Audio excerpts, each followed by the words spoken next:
The war in Ukraine is making ripples a continent away in Taiwan. Faced with the ever-present threat of a Chinese invasion, the island has raised its alert level. That alert level was demonstrated recently through a military exercise on the island of Dongyin, which is under Taiwan's control. Soldiers fired anti-aircraft and machine guns in a simulation exercise. Now, compared to the rest of Taiwan, Dongyin lies just 16 kilometers from China's Fuzhou city. The constant threat of an invasion from China has forced a reorganization of Taiwan's armed forces. Part of that has been to try out doubling the training time for Taiwan's reserve force. That force is made up of the roughly 1.65 million young men who've served the mandatory 4 months in the country's military. DW correspondent Zachary Lee was at one such training event. Huang Hongwei received his call-up letter weeks ago. Today, Huang is saying goodbye to his friends before he begins 2 weeks in an intensified military training program. Locals are calling it the toughest Taiwan has ever seen. 14 days is a bit too long. It's like basic training for military service, and it's kind of a waste of time. It's also a huge inconvenience for my employer. But since the Russia-Ukraine war began, I've thought about a war between China and Taiwan. What if China really attacks us? And with that in mind, Huang is joining 15,000 other reservists for the program. He'll spend 10 hours a day on combat training, such as shooting weapons, and no days off. Taiwan's president says Taiwan cannot let down its guard. The situation in Ukraine has once again proven that national security relies not only on assistance from the international community, but also on a unified citizenry. This training is undertaken not only to protect and defend the nation, but also to consolidate a unified front. Beijing views Taiwan as a breakaway province, while the Taiwanese have long seen China as a threat. The Russian invasion of Ukraine has reignited these concerns. Some in the military worry about Taiwan's ability to fight off an attack.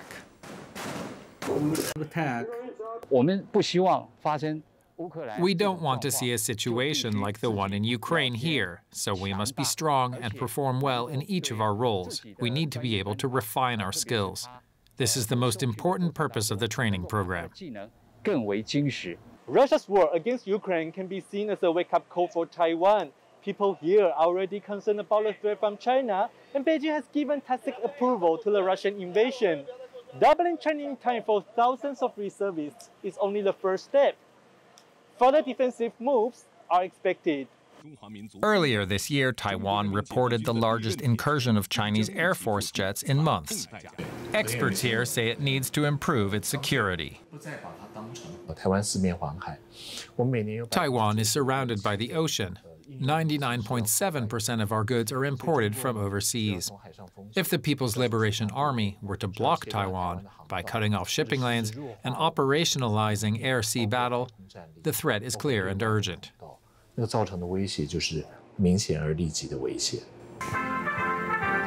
Taipei is worried that Beijing could take advantage of the Ukraine crisis to raise pressure on the island. Huang and his fellow reservists hope that doesn't happen.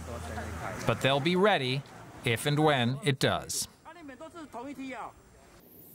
I'm joined now by Kich Liao Yanfan. He's the Military and Cyber Affairs Consultant for Doublethink Lab, a civil society organization in Taiwan. Mr. Liao, welcome. What lessons would you say is Taiwan drawing for its own security from the invasion of Ukraine? Well, there are several, actually. So, for example, the most important one was actually iterated by Emerald Lee in an article just yesterday. We were talking about the importance of a motivated reserve, the concept of a territorial defense force, and also, which incorporate the earlier concept of overall defense concepts. What that means is that a people is only as strong as its will to fight. And it's important to utilize the window of opportunity in a hybrid force, including a motivated reserve and a conventional force, in order to inflict maximum amount of damage to the invaders. What are some of the other changes that need to happen in Taiwan's military strategy? I'm glad you talk about the territorial defense force, the creation of a territorial defense force. And we've already seen Taiwan as, for example, trying out a pilot program to increase the amount of training for reservists, the existing reservists. What does Taiwan need to be doing to make its defenses strong? Thank you. So in order to do this, first of all, a winning media strategy is a given, as we've seen in Ukraine. The most important thing is to keep the people's It is important to keep the people's morale up and also their training up. So a winning media strategy in order to communicate in no definitive terms to the people that we will fight till the end. That is of the paramount importance. And to that end, coalition, especially defense coalition planning with allies, is another important step in this. Because unlike Ukraine, Taiwan does not share any land borders with any other country.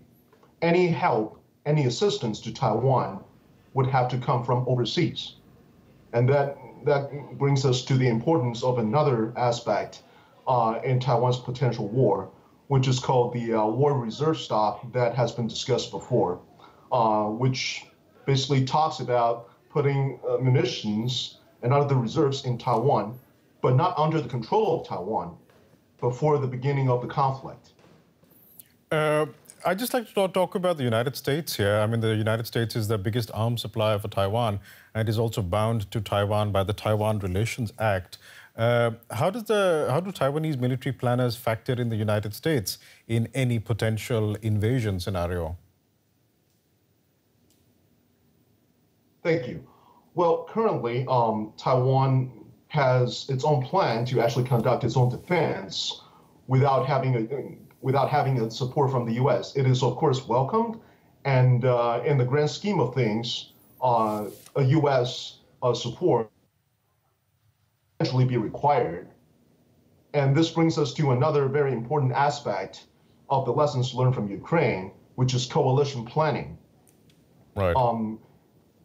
As we can see from Ukraine, the importance of I-STAR support, intelligence, surveillance, targeting, and reconnaissance support is of paramount importance. And this is something your allies and coalitions could provide to you without actually sending troops and actually firing weapons on the enemy for you.